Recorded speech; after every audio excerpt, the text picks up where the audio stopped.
Friends, मैं मुकुल केसरी आपके लिए पार्लियामेंट रिपोर्टर सीरीज़ के लिए 160 शब्द प्रति मिनट की गति से डिक्टेशन लेके आया हूं। और अगर आपने अभी तक मेरे चैनल को सब्सक्राइब नहीं किया है तो सब्सक्राइब जरूर कर दें और बेल आइकन को दबाना बिल्कुल ना भूलें ताकि मेरी आने वाली सारी लेटेस्ट वीडियो आप तक सबसे पहले पहुंच सके। तो चलिए फ्रेंड्स, देर ना करें, शुरू करते। Ready, start. आदरणीय अध्यक्ष महोदय जी, इस सदन के सभी सदस्यों के लिए यह अत्यंत हर्ष और गर्व का समय है आपको इस पद पर आसीन होते हुए देखने का। इस सदन में पुराने सभी सदस्य आपसे भली भांति परिचित हैं। विधायक के रूप में भी राजस्थान में आपने जो सक्रिय भूमिका अदा की है उससे भी राजनीतिक जीवन से जुड़े हुए लोग परिचित हैं।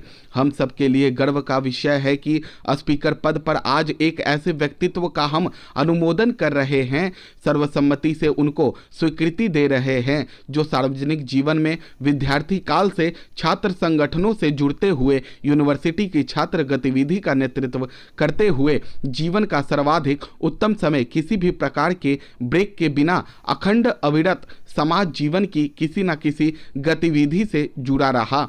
भारतीय जनता पार्टी के कार्यकर्ता के रूप में भी छात्र आंदोलन से निकलकर युवा मोर्चा के संगठन में करीब 15 साल तक अपने जिला, राज्य और राष्ट्रीय स्तर पर काम किया। मुझे सालों तक संगठन का कार्य करने का अवसर मिला है। उसके कारण मेरे एक साथी के रूप में भी हम दोनों को साथ में काम करने का अवसर मिला। कोटा वह धरती है जो एक प्रकार से आजकल शिक्षा का काशी बन गया है। जिनके भी दिल दिमाग में कैरियर की प्राथमिकता है वह कोटा को पसंद करता है। कोटा में रहेगा, कोटा में पढ़ेगा और कोटा से अपनी जिंदगी बनाता है। राजस्थान के एक कोने का एक छोटा सा शहर आज एक प्रकार से लघु भारत बन गया है। कोटा का यह परिवर्तन जिस नेतृत्व के सामने हुआ है, जिसके योगदान से हुआ है, जिसके इनिशिएटिव से हुआ है, वह नाम है श्रीमान ओम बिरला जी।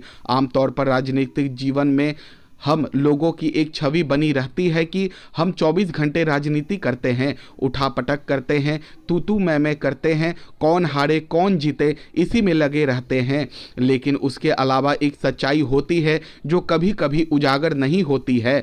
माननीय अध्यक्ष जी, मैं आपका बहुत बहुत आभारी हूं कि आपने मुझे एक महत्वपूर्ण प्रश्न को इस सदन में उठाने की अनुमति दी है। यह 17वीं लोकसभा की शुरुआत का वक्त है। मैं आपका बहुत बहुत आभार प्रकट करता हूं। देश में इलेक्ट्रॉनिक, प्रिंट एवं सोशल मीडिया का प्रभाव ज़्यादा बढ़ रहा है। इसमें कई सारे भ्रामक विज्ञापन दिए जाते हैं, करोड़ों लाखों लोग इससे प्रभावित भी होते हैं। मैं कुछ निवेदनों के बारे में बताना चाहता हूं, जैसे कि फेयर एंड लवली के विज्ञापन में चंद ही दिनों में लोगों को गोरा करने का दावा किया जाता है। वोल्टास नामक रेफ्रिजरेटर कंपनी यह दावा करती है कि 30 दिनों अर्थात 1 महीने तक वह सब्जियों को फ्रेश रख सकती है।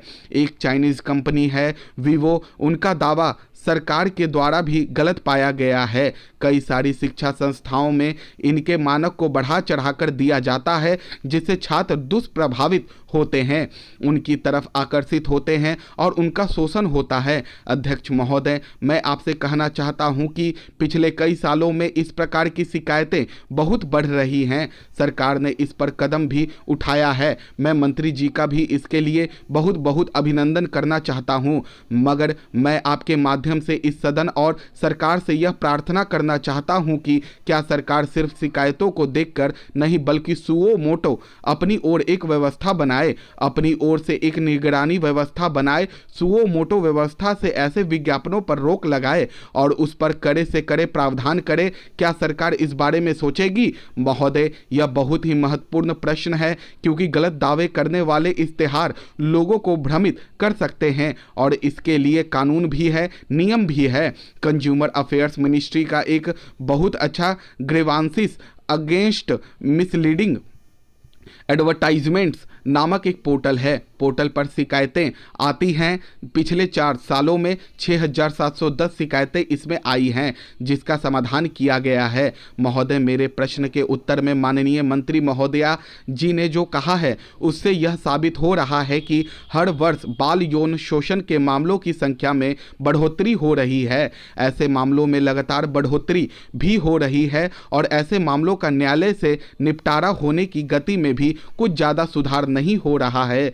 दुर्भाग्य से राष्ट्रीय अपराध रिकॉर्ड ब्यूरो NCRB से हमें यह जानकारी पता चल रही है। यह सच है या गलत है यह मुझे मालूम नहीं है, लेकिन उससे ऐसा पता चल रहा है कि भारत में हर 30 मिनट में एक नाबालिग बच्चे के ऊपर यौन शोषण का मामला होता है। इसमें बाल यौन शोषण, छेड़छाड़, बलात्कार आदि शामिल हैं। महोदय, मैं आपके माध्यम से मंत्री महोदया से कहना चाहता हूं कि बाल यौन शोषण करने वालों के लिए कठोर से कठोर सजा देने का प्रावधान होना चाहिए। इसके साथ साथ ऐसे मामलों का न्यायालय से भी जल्द से जल्द निपटारा करने की जरूरत है। मैं मंत्री महोदया से जानना चाहता हूं कि सरकार ने इसके लिए क्या प्रावधान किए हैं और इस प्रावधान में क्या सफलता प्राप्त हुई है। धन्यवाद। सभापति महोदय, यदि कोई सरप्लस पानी मिलता है तो उसको हम इंडस्ट्री के लिए यूज करेंगे या नहीं करेंगे, यह एक बड़ा सवाल है। झारखंड के नाते, संथाल परगना के नाते हम लोग उस समस्या से जूझ रहे हैं। बिहार और झारखंड के बंटवारे के बाद सबसे बड़ी समस्या झारखंड की हो गई कि सबसे ज़्यादा माइंस और मिनरल्स, इस देश का लगभग 50% माइंस और मिनरल्स झारखंड में है। इस देश में कांग्रेस के बड़े नेता रेल मंत्री रहे हैं। आज भी रेल का 40% से ज़्यादा रेवेन्यू केवल एक राज्य झारखंड देता है। यदि झारखंड रेवेन्यू देना बंद कर दे तो इस देश में शायद रेल में भी ताला लग जाए। हमारे यहाँ पिछले 15 सालों से हम एक इंडस्ट्री के लिए तरस रहे हैं। हम इंडस्ट्री नहीं बना पा रहे हैं। हम क्यों नहीं बना पा रहे हैं? इसी पानी के कारण नहीं बना पा रहे हैं। जब बिहार और बंगाल एक साथ था तो बिहार की ज़मीन पर बंगाल ने 3-3 डैम बना लिए, जिनमें मैथन डैम बन गया, मसान जोड़ डैम बन गया। ये हमारी ज़मीन पर है, झारखंड की ज़मीन पर है। सभापति महोदय, वे सारी नदियाँ हमारे यहाँ से निकलती हैं। मयूराक्षी नदी, जिस पर मसान जोड़ डैम है, वह मेरी लोकसभा देवघर से निकलती है। मैथन डैम दामोदर नदी पर है। दामोदर नदी हमारे यहाँ से पलामू से निकलती है। आपको आश्चर्य होगा कि 1978 में ज्योति बसु और कर्पूरी ठाकुर का जो पानी का बंटवारा हुआ था, उसमें बंगाल सरकार ने हमारे हाथ कमिटमेंट किया कि वह हमें 2 डैम बनाकर देगी। 1978 से लेकर आज तक 40-41 सालों के बाद मैं इस सदन में बोल रहा हूं कि बंगाल सरकार ने उस बात को पूरा नहीं किया। हमारा पानी है जो सारा का सारा पानी बंगाल यूज़ करता है। हमारे लोग विस्थापित हुए, हमारी ज़मीन चली गई। हमारे यहाँ DVC का पावर प्लांट है, लेकिन उसका सारा का सारा उपयोग बंगाल कर रहा है। इस तरह की सिचुएशन में हम लोग जीने और मरने के लिए बाध्य हैं। यही हाल बुंदेलखंड के लोगों का है। आज तक किसी ने इसके बारे में नहीं सोचा। इसके लिए कौन सोचेगा? सवाल जो इस लोकसभा में, इस पार्लियामेंट में है कि गरीब लोग आगे बढ़ेंगे या नहीं बढ़ेंगे, जिंदा रहेंगे या नहीं रहेंगे, पानी का बंटवारा सही रास्ते से होगा या नहीं होगा। पानी जो कि एंट्री 56 का एक विषय है, उस पर राज्य और केंद्र के बीच में वह सहमति बनेगी या नहीं बनेगी। माननीय मोदी जी ने जल शक्ति मंत्रालय बनाया है, जिसे गंगा को भी स्वच्छ करना है, यमुना को भी स्वच्छ करना है, कृष्णा गोदावरी सबको स्वच्छ करना है। इसी तरह गंगा बेसिन की जो ट्रिब्यूटरी है या जो जमुना की ट्रिब्यूटरी है, चाहे वह अजय हो चाहे वह महानंदा हो, इस तरह की नदियों के पानी का बंटवारा होगा या नहीं होगा। आप यह समझें कि मेरे लोकसभा क्षेत्र से एक नदी निकलती है, उस पर 1970 में डैम बन गया था। उस डैम से मेरे लोकसभा के गोड्डा जिले को पानी आना है। हमने कैनाल बना ली, 85 किलोमीटर की कैनाल बन गई। वर्ष 1970 से आज तक हम जूझ रहे हैं। गोड्डा में एक बूंद पानी नहीं है। चांदन से जो हाई लेवल कैनाल बिहार को बनाकर वर्ष 2000 के बाद झारखंड को देना था, उसके पहले बिहार और झारखंड एक ही था। इस तरह के अन्याय यदि छोटे छोटे राज्यों के साथ होंगे, छोटे छोटे इलाकों के साथ होंगे, गरीब इलाकों के साथ होंगे, तो मैंने इसीलिए इस विषय पर बोलने का फैसला किया। बुंदेलखंड की स्थिति वही है जो हमारे यहाँ संथाल परगना की है।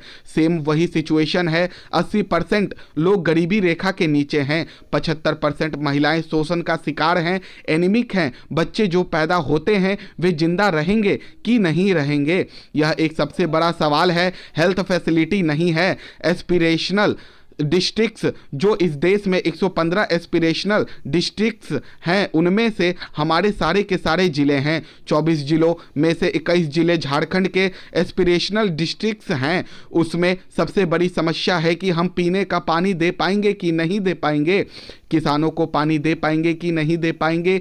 झारखंड एक ऐसा राज्य है जहां केवल 12% जमीन सिंचित है और वही हाल बुंदेलखंड के लोगों का है। यदि सबसे बड़ी समस्या हमारे यहाँ है, जो पुष्पेंद्र सिंह चंदेल जी और अनुराग शर्मा जी अभी नए सांसद बने हैं झांसी के, और उन्होंने अपनी ट्रेन छोड़ी इसी डिबेट में भाग लेने के लिए। यदि आप झांसी, बुंदेलखंड, खजुराहो, ललितपुर और महोबा के एरिया को देखेंगे तो आपको रोना आएगा कि आज़ादी के 70 साल बाद हमने इसी के लिए यह किया है। KL राव आप ही के इरिगेशन मिनिस्टर थे और एक पायलट थे। दस्तूर उन्होंने 1970-72 में एक कल्पना की, लेकिन क्या वह कल्पना पूरी हो पाई? क्यों नहीं हो पाई? स्टॉप। दोस्तों, ये 160 शब्द प्रति मिनट की गति से डिक्टेशन थी, जो कि पार्लियामेंट रिपोर्टर डिबेट से हैं। तो आप इसे लिखें, कोशिश करें, एक बार ना लिखा जाए, 2 बार लिखें, 3 बार लिखें, जरूर लिखें। और अगर आपने अभी तक मेरे चैनल को सब्सक्राइब नहीं किया तो सब्सक्राइब जरूर कर ले और बेल आइकन को दबाना बिल्कुल ना भूलें। आपको ये वीडियो अच्छा लगे तो लाइक ज़रूर करें और कमेंट करना बिल्कुल भी ना भूलें। तो चलिए फ्रेंड्स, मिलते हैं नेक्स्ट वीडियो में, तब तक के लिए बाय बाय।